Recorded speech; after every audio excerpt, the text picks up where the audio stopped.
This is the Paracave Podcast, proudly brought to you by major sponsor Jack's Pale Ale, exclusively available at Parramatta Leagues Club, Shannon Cooney from Glenmore Park Realty, Bo Cook from Loan Market, BTZD, the official apparel partner of the Paracave Podcast, and the Parramatta Times, the official media partner of the Paracave Podcast.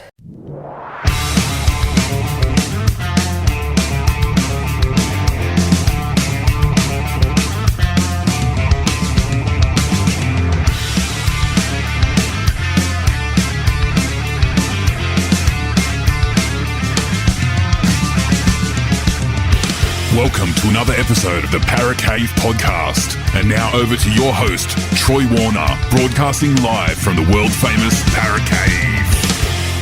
And yes, hello and welcome back to another episode of the Paracave Podcast. Troy Warner here, and this is the replay chat of the talk that I have with the Duckman on Pulse FM 89.9 FM, Heartbeat of the Hawkesbury, on his weekend sports wrap show every Friday night. And this is about the NRL, and it is week 2 of the finals, the semi-finals. Two big games, the Storm versus the Roosters on tonight, just before when we're chatting, just after, at 7:50pm down there at Amy Park, and also the Warriors and the Knights over there in New Zealand at Go Media Stadium in Auckland. So a sellout crowd there between the Warriors and the Knights, 4th versus 5th. So cracking games coming up there. We will also quickly chat about the NRLW as well. And yeah, so this is a replay chat with the Duckman on Pulse FM. I hope you enjoy your footy this weekend. I hope your team, if they're still in it, gets up. I will be going for the Storm and the Warriors this weekend. So they're my two picks, and well, you'll hear that in the chat with the Duckman. But I hope you enjoy your footy. If your team's still alive, good luck. And the winners of these games will take on the Panthers and the Broncos in preliminary finals. So, over to you, Duckman. All right, welcome back here to the Weekend Sports Wrap. You're with the Duckman live on Pulse FM. So, got special guest Troy Warner from the Paracave Podcast on right now. Troy, how you going? Going fantastic, Duckman. Looking forward to a great weekend of rugby league, both men's and women's, but especially the men's semi-final time, and 2 games on this weekend. And the winners of these games will take on the Broncos and the Panthers in the prelim finals. So can't wait, and it all starts tonight in the NRL. Yeah, absolutely. So it does start all tonight. There's a lot of expectations too about what's going to happen at the moment. We'll kick into the NRLW just to start before we go into the men's competition at the moment. And I watched this game last night. I was at a committee meeting for Blacktown Rugby Club over at Blacktown RSL, and I didn't realise it was on last night. West Tigers took on the Knights, and the Knights got up 28-8, so they sealed the minor premiership. With another good display after beating the Roosters last week, and they've been good all year tonight.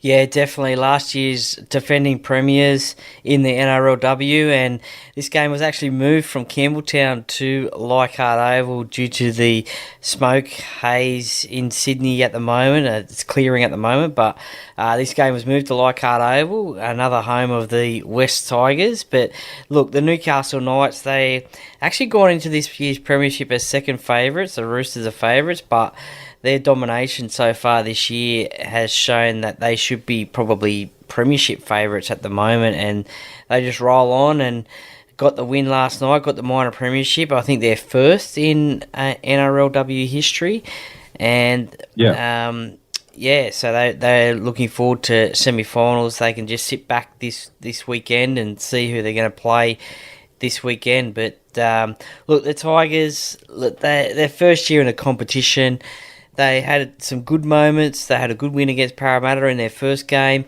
And look, they'll just learn from this and hopefully improve next season. Yeah, that's right. Rebecca Morley was the coach, wasn't he? Pretty sure of their women's side. Yeah, he was. I think he's done a fairly good job, to be honest with you, with a new side. It's made them very competitive. I don't think they got smashed any games badly or anything like that. And they come up against a red-hot Knights side who, won the minor premiership with fair ease. Who did the Knights lose to? They lost one game. Now, Roosters lost two, obviously, to Knights and someone else as well.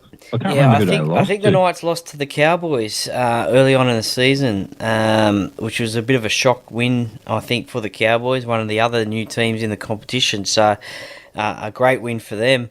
But, other than that, they've won 8 games and on top of the ladder. So, look, the Tigers, they'll obviously be disappointed that they're not playing finals, but the other new teams as well, the Sharks, the Cowboys, the Sharks and the Cowboys, they're also outside the 8 as well. So, the top 4 in the NRLW. And look, poor old Parramatta are down at the bottom of the ladder.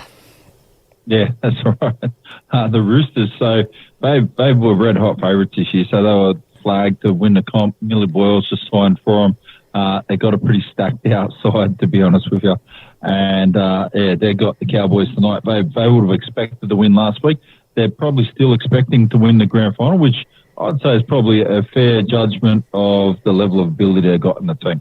Yeah, look, just like in the NRL, where everyone's tipping a Penrith-Brisbane grand final, I think in the NRLW, it's possibly going to be a Roosters-Knights grand final. So that'll be a great clash if it goes that way. Obviously, as you said, with Millie Boyle signing for the Roosters, playing up against her old club, that'll be great to see.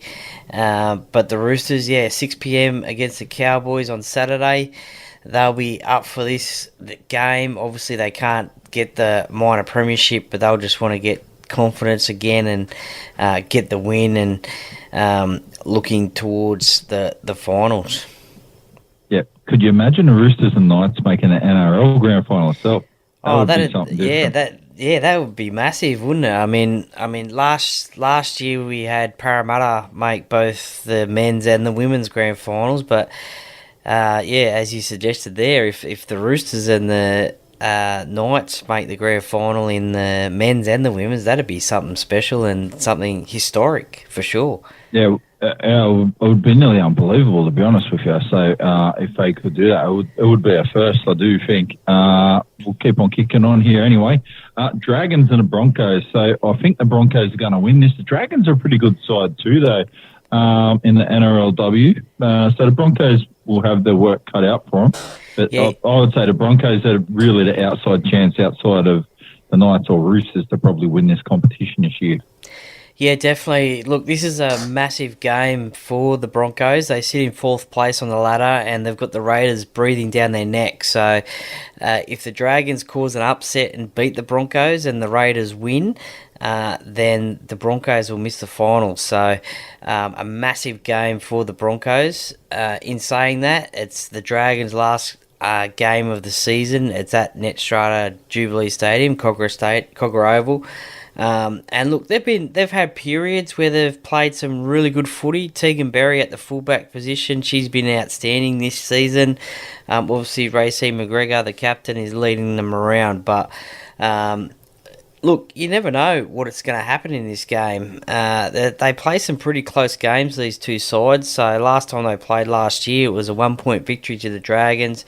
And previous in that first season of the NRLW in 2022, the Broncos won by 4 points. So they can have some pretty close games. And as I said, it's a danger game for the Broncos. They need to win. If they win, they play finals. If they lose, they could possibly be out of finals. Yeah, that's right. So, and I think that'll be the first time if they don't make the finals that they haven't made the finals, although saying that there was only 5 teams and 6 teams for a little while in the competition. Last year they missed out as well.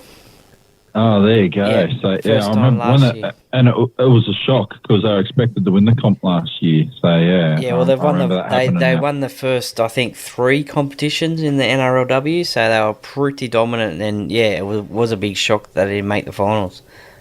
Yep.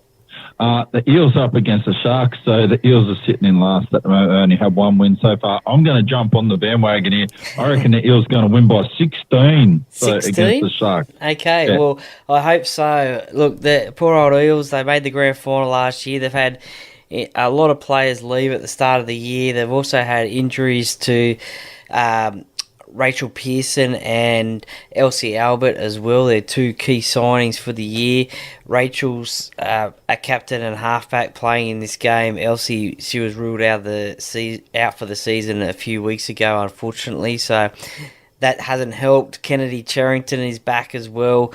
She was suspended for 4 weeks for a dangerous tackle, so that didn't help.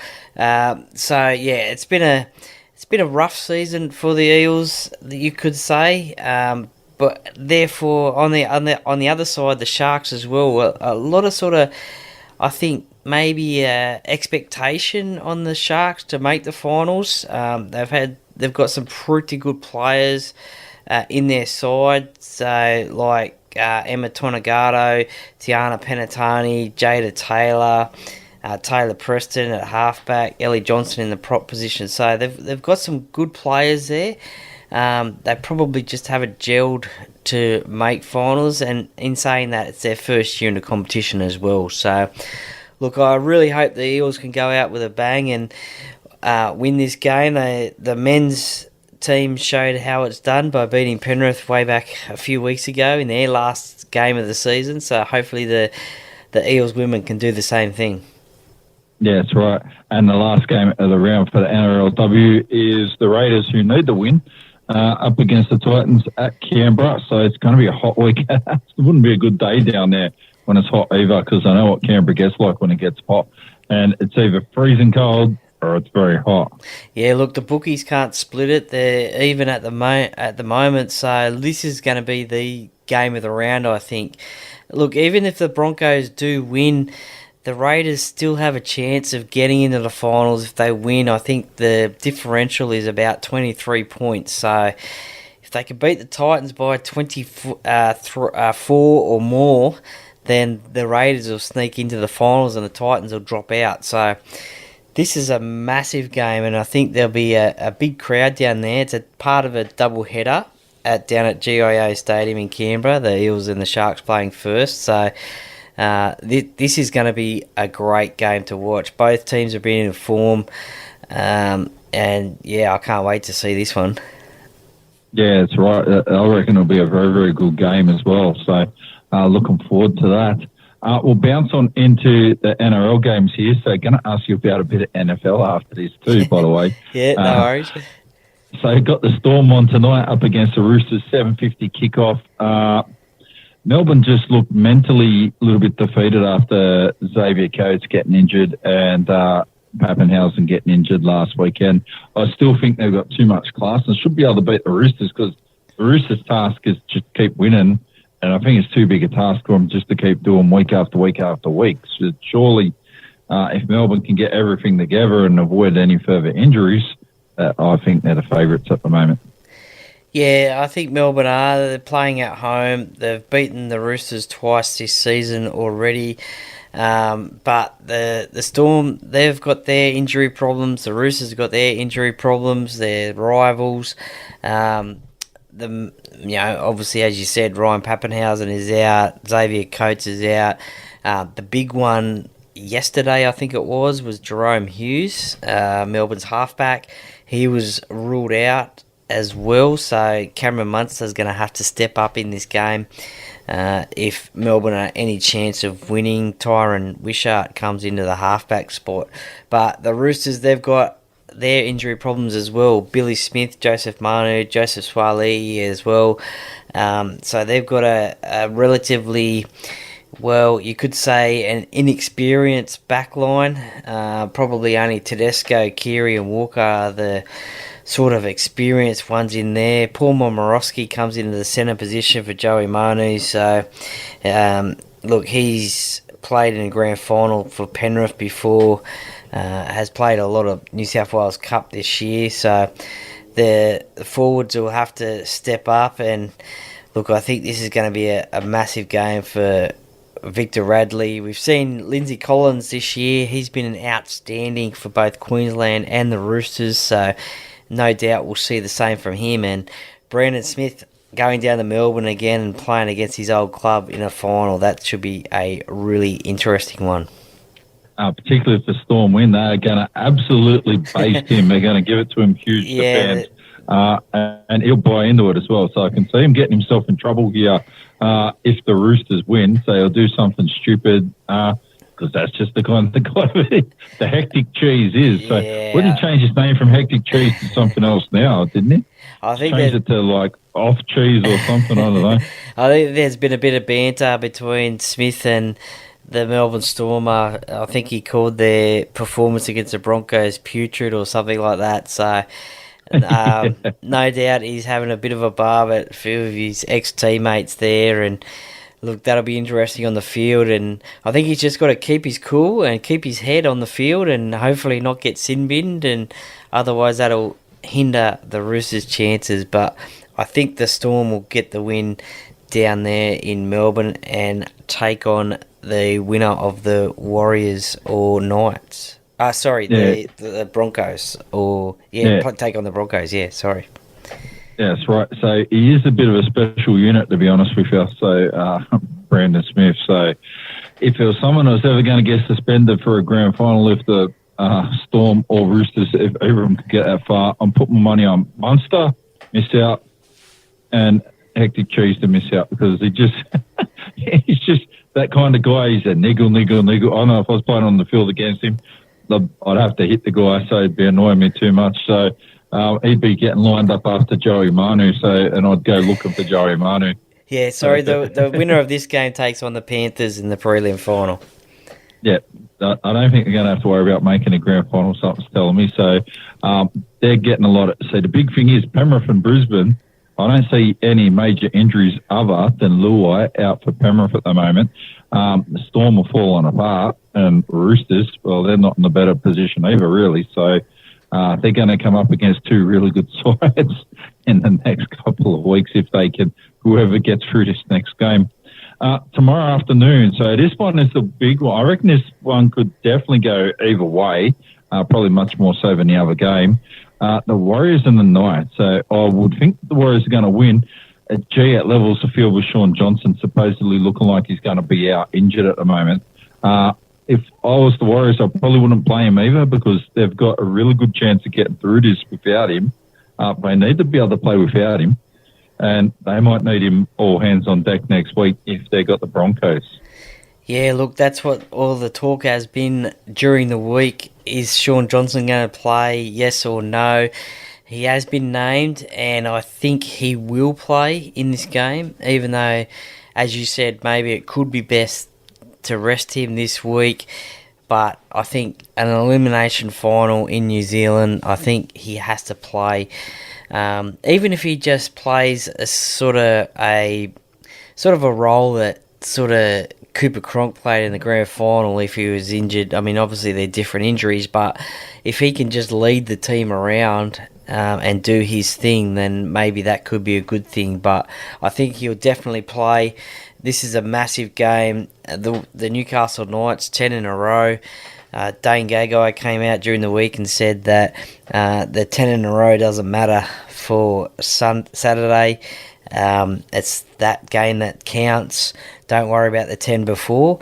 We need to make it 11. So, big out for the Newcastle Knights. Jackson Hastings is out. Adam Cluner's come back in, which I think is probably a good thing for the Newcastle Knights because he was the one who led them around the park for the last, I think, 3 games before Jackson came back last week. I mean, obviously, Newcastle would want a fully fit Jackson in the team, but unfortunately he isn't, so Clune comes in. So that's good there. I think Kalen Ponga, he's a key man for Newcastle, as we've seen each and every week in those 10 victories. Daniel Saifidi was ruled out today as well with injury, so he won't play. Brodie Jones comes onto the bench for him. So, but this is a sellout crowd over there in New Zealand. It's going to be a cracker of a game. Look, I think the whole of New Zealand are getting behind the New Zealand Warriors, and why wouldn't they? It's just going to be a massive night in Auckland. Yeah, I absolutely think it will be. It's huge. So I don't know if you've ever been out over for a night out in Wellington or Auckland. Bring your drinking boots as well. I'll say, like it's a big night. you can have a big night that rolls into the next day and potentially the next day again. So if you kicked off on Friday, you could still be kicking it on Sunday if you've got that sort of stability about you. Well, so, I haven't made the trek over to the ditch yet, so I'll keep that in mind if I do head over there. I mean, obviously we've got one of the biggest Warriors fans over there. What's his name? Roger Shuavasa Shek or something. He's the one who does the shoeies in front of the coach's box. So no doubt that drinking culture's there. So no, it's great to see. And I must say, look, it's great to see the Warriors doing so well over the last, especially after the last couple of years. And they're one of the best sign makers in the rugby league. I heard a story during the week that apparently one of their Auckland City trains got graffitied, and it was I think it was like a logo of the Warriors or something, and it might have had up the Wars or something, and it just looked so good that everyone was campaigning to Auckland Transport just to keep it on there. Don't remove it, just keep the graffiti on there because it looks so good, and that just shows you how much support is behind the Warriors. Yeah, they should keep it on there. So if it looks good, if it looks crap, get it off. But if it's all right, well, why not keep it on there a bit longer? So at least for their finals campaign anyway. So if you go to New Zealand, whenever you go there, they sell crates of beer. There's no crap. They come in a crate. DB Export is actually pretty good. It's probably one of their best beers over there. It's just different world. Okay, so you would love it, I can tell you. So and just try to act as Aussie as Paul Hogan in Crocodile Dundee. G'day, mate. How you going?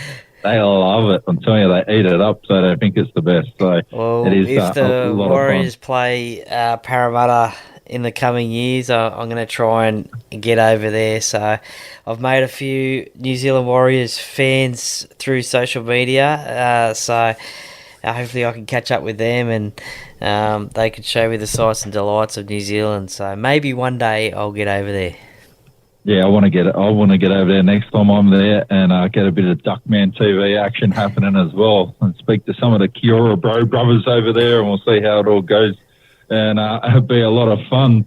So we're going to kick into the NFL here. So the NFL, so completely different to rugby league, obviously, but there's a couple of things I really like that the NFL do. So number one, they got the NFC and AFC, so American Conference and the National Conference, and then they've got the different areas within the conferences. They've got Western, Eastern, all this sort of stuff, Midwest. So just looking at it now, let's have a look at the table, how it goes. So we've got American Football Conference and National Football Conference, AFC, East, West, North and South, and then they do the same with the NFC.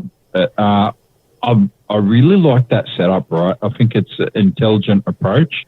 They play 17 games a year in the NFL as well. And what I want to look at in particular, so I do follow the NFL. I go for Detroit Lions, who beat last year's Super Bowl champions, Kansas City Chiefs, beat them 21-20 at their own home ground last week. Massive win for Detroit's huge.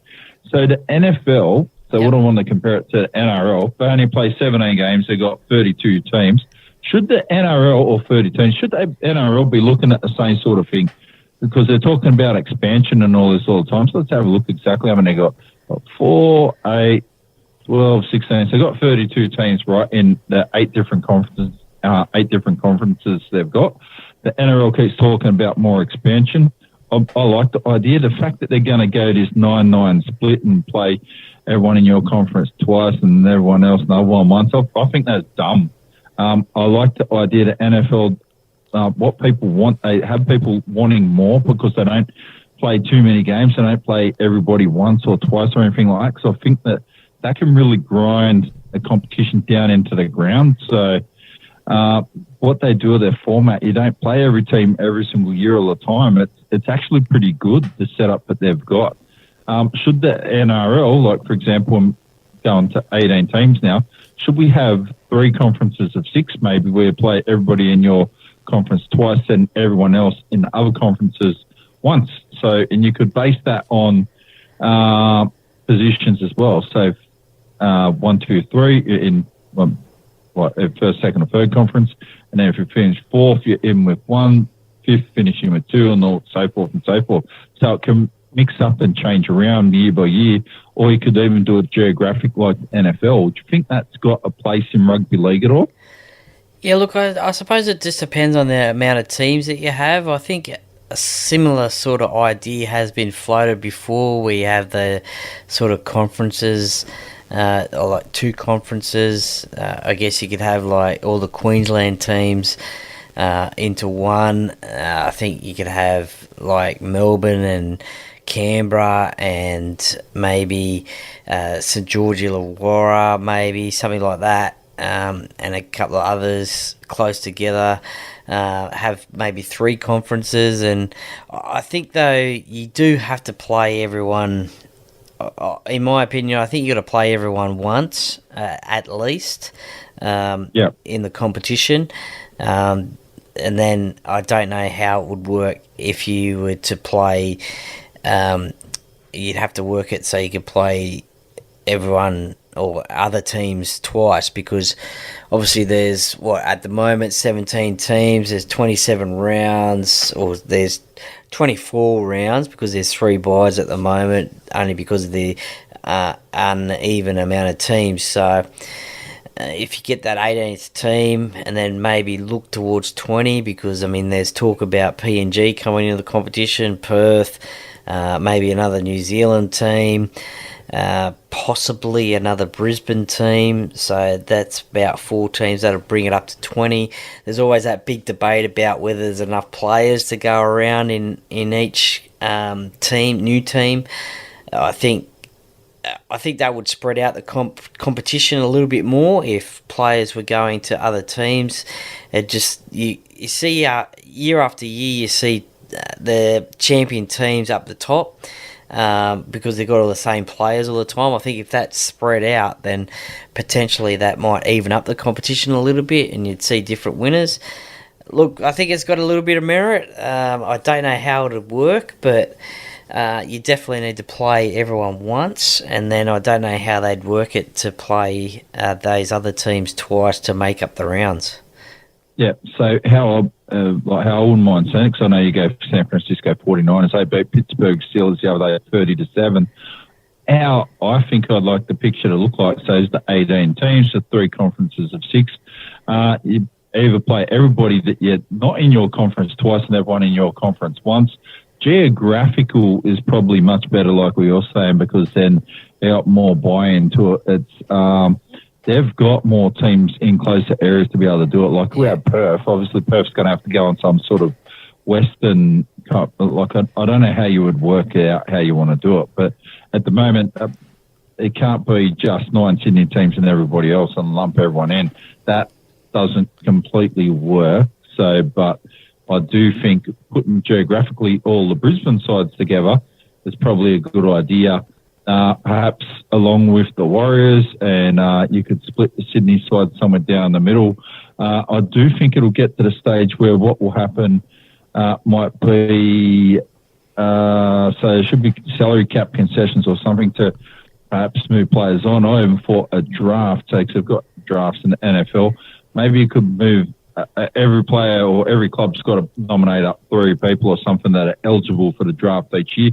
1 person in your top 5 listed players, so to keep it competitive and keep people moving around. So they might choose not to go, but if they choose not to go, then a club might have to do a trade with another club to move players about. So, because I like Penrith, right, but it's not good for the competition long term if Penrith do what St George did in the 50s and 60s and win 11 in a row. I don't think that they will, but that would be so detrimental to the competition. It'd be like the EPL. You got Manchester City up the top, a couple of sides up the top, and then pretty much no one outside the top 4 or 5 sides has really got a chance of winning the comp. And realistically, in those top 4 or 5, there's probably 2 that have got a serious chance of winning the comp. The exception to that rule in the EPL was Leicester. So at the moment, I think the NRL's a little bit like that at the moment too. So outside of Penrith, Brisbane, and let's say perhaps the Roosters at the start of the year, who seriously do you think would have had a chance to get them through to win the comp this year outside them? Or maybe Melbourne? Yeah, possibly. Melbourne would always be up there. They've shown what they've done over the 20-year period. The Do you think West Tigers had a chance of winning the comp? Do you think they could say that they had a serious chance at the start of the year? No, not a serious chance. But I can see what you're saying. I think it's a good idea. I mean, I must admit, as a sports fan, I get bored seeing the same people win all the time. I mean, especially like in Formula One, you see Max Verstappen win all the time. 10 races in a row shouldn't happen. The winners are champions. Like Max Verstappen, champion driver, great driver, championship driver. Yeah. Obviously got the best car, but it just gets boring seeing the same driver win all the time. So yeah, I mean, if you can even it up a little bit, then that might be the way to go. But I guess if they're just playing with the rules, within the rules, then you can't blame them. So yeah, I mean, this is what I think will keep happening to Penrith. So Penrith their talent will dissolve that much, I think, over a period of time, I think.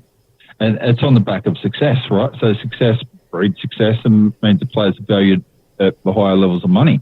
So they've already done it. They've already had to move on Paul Mamarowski, who wanted to go to the Roosters anyway, so they moved him on. Steve Crichton is looking for an opportunity to play fullback or whatever he's going to do at the Bulldogs next year. He's moved on for money as well as the opportunity. Pulatua back in the day left, like Penrith lost all these different players, and so they've done it now. Kikau went to the Bulldogs, so Coruscant went to West Tigers. The guys move on because you need something to light that fire, I suppose, but I think the NRL need to probably do more to encourage that or promote it to make that happen more, as opposed to, because Penrith could sit on the top next couple of years if players just decide they're going to take a bit of a hit. Like, you could keep the same team, but you don't want to have a dynasty like Queensland at the start of Origin when they won like 7 in a row. Yeah, there were some competitive games, but it actually loses its zest a little bit, the fact that it's not that even that it could go to more people. So it's hard to say. And like I said, the Rabbitohs at the start of the year, they were probably up there as well, but once they dropped a few games here and there, that wasn't helpful either. So maybe a mid-season trade where, all right, we're not using this guy, maybe we need to give him a chance to move on. Like, the salary cap is pretty restrictive with stuff like that too at the moment. I just think the NRL need to try to think outside the square. How can we make our product better? Because it's not the best in the world. It's not the worst either, but they could take the best bits out of what the NFL do, the APL do, the A-League do, like AFL, to get all the bits and pieces, things that work in other places. What does the NRL do good as well? Then try to put that together in a picture that looks like it might be functional and help benefit the whole comp. So, yeah, I'm sure, no doubt, that Peter V'landys does look at all other different competitions and see what they do. I'm not too sure about a draft. I think they tried that about 30 years ago with Terry Hill being the... Terry Hill killed it because he didn't want to play for West. Well, this is it. So a bit of I think back in the day it was called a little bit of a restriction of what was it? Restriction of trade. Well, yeah, and not wanting to go to a club that he didn't want to play for because of travel and stuff like that, and uprooting and stuff like that. So, look, I don't think a draft would work. Something that came out this week was the fact that from November 1 this year, players, they can, if they sign a contract with another club for next year, if they're off contract, then the club that they came from has got a 10-day period where they can put in an offer to try and retain them again. They won't know what the offer is that the other club has given them, but they can put in an offer to them. So it's not just once they've signed, that's done and dusted. They can have a chance to try and keep them at the club. So I think, look, people say, is a salary cap working? Look, it sort of does and it sort of doesn't, because it doesn't, because we still see the same sort of teams in the top 8. I think this year, though, was a little bit different because we saw the Knights, the Warriors, the Broncos make the top 8. So it was a little bit different. 3 new sides into the top 8. And the competition was close throughout the whole year. Yeah. So the only problem I've got is once the Rabbitohs dropped off, Melbourne got a couple of injuries. So, there's always variables. But Storm got injuries, the Rabbitohs dropped off form-wise, and then the Roosters left their run till really late. Well, now, realistically, you're looking at probably out of all these 6 sides that are left, Panthers and the Broncos have got the least number of injuries. They're probably going to be the likely sides that are going to be in the grand final, but it's not a lock either. They've still got to win their games, and anyone could go through on their day. Yeah, that's it. It just comes down to the day. Even though those two teams are probably favourites, as you said, comes down to the day. It's like grand finals.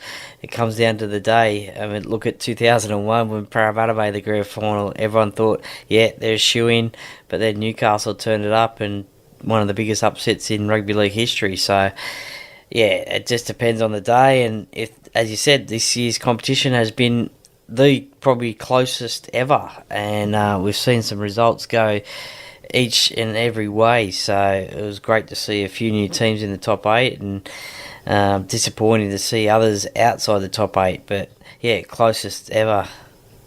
The thing I have to say that I'm happiest about the comp this year, Redcliffe Dolphins, or Dolphins, not Redcliffe necessarily, but the Dolphins, and I've got to get used to not calling them Redcliffe, so the Dolphins and the Titans restored my faith that the transfer system and what happens in rugby league is working, because they moved on players and didn't necessarily get the best players, but they've got a good bunch of players and they've built a solid group there. But despite the fact they weren't in the top 8, they've improved their position from where they both were last year, and they've both effectively changed coaches. So Des Hasler's going to the Titans next year, and Wayne Bennett is at the Dolphins, and Christian Wolf will take over. So they're project teams that are building. I would say that's a bit of a benchmark role model.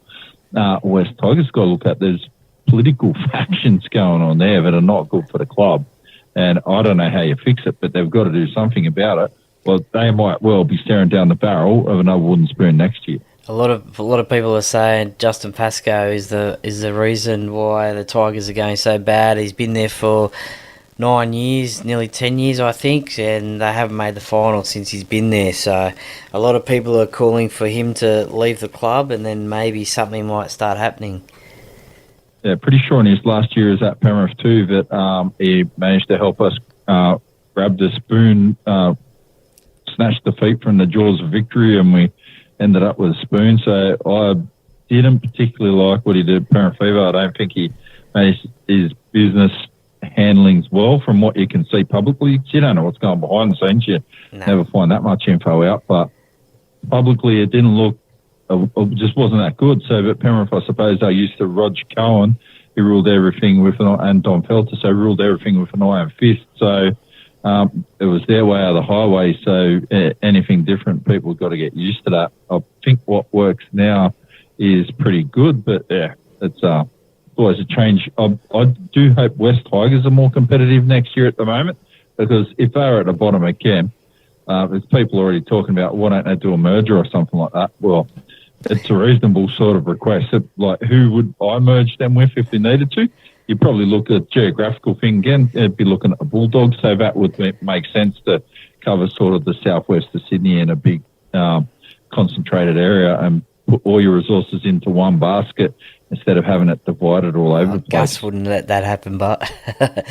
Oh, no, I don't think he would. But, it's probably a good approach. So the other alternative, perhaps you could get West Tigers to potentially merge with like a Penrith or Parramatta or something like that as well, to cover a bigger geographical area as well. So people will fight against that all day in rugby league. Memories of the Super League war when that was happening. Yeah, I know. So I just think, well, West Tigers said financially, how strong are they? So they look like they're struggling a fair bit at the moment. It's a bit hard to get a gauge on it all, but I wouldn't say they're in the most highest socio-economic area in the first place from a financial point of view. Like, so they'd be the equivalent of Central Coast, like the Mariners are. We've been able to get massive corporate sponsors. I don't know that there are that many big corporations around those areas where they're at, where they could pump a lot of money into football. Well, I think the West Leagues Club, I think they're the ones that are got the money. I don't think the Balmain side of it has got the money. I think the thing that they got the chairman, he's got the major sponsor there on the Tigers jersey, Bryden's Lawyers. So I think if he had Japan tell us, I think if he ever leaves or is gotten rid of, then I think maybe his sponsorship might go as well. You never know what's going to happen there. Then there might be another little hole as well. So that's a bit of a tough one there. A lot of people are just saying, it's the back of house. It's off the field that needs to be fixed on the field to get right. Absolutely. All right, so there's our little spiel for rugby league and NFL. So a couple of things I've just been thinking about that are worth bringing up and considering. So that's yes. What do you got on for this weekend outside of watching the footy? So David Boyle is episode 228. It's released on Apple and Spotify now. Former South Sydney hardman and now in the strength and conditioning field. So great chat there. That's available now. Work tomorrow, and then we'll just watch some footy on Sunday and obviously tonight and Saturday. And I might actually catch a bit of the V8s down in Sandown as well. So catch a little bit of that one as well. Yeah, there you go. So that sounds like it'll be a very good weekend indeed. So I'm looking forward to watching the rugby league this weekend. And in regards to San Francisco, so your side, they're up against LA Rams this weekend, and my side, Detroit Lions. I just was looking at it before, I think taking on Green Bay Packers or something like that. So Seahawks. Seahawks. Yeah, there we go. So hopefully we'll be able to beat them. So and smash them back into the ocean. So let's go Detroit. So they got 9 wins and 8 losses last year. Missed out on the finals on points differential. So let's hope that doesn't happen this year. Hopefully they're going to end up with at least 11-6. So 11-6. They'll be qualifying. Maybe get the conference championship, which will get them in as well. So just have to wait and see. Yeah, I know, 100% waiting game. So I'm a little bit impatient. So I don't know if I can wait till February for it to all happen, but we'll see how we go. Troy, thanks for your time. Really appreciate it tonight. Not a problem. And look forward to having a chat again on Sunday night. Absolutely. Enjoy your rugby league over the weekend. And if your teams are still in the competition, good luck. And, catch you on Sunday night. Yeah, absolutely. We'll do. See you then, Troy. Thanks, Duckman.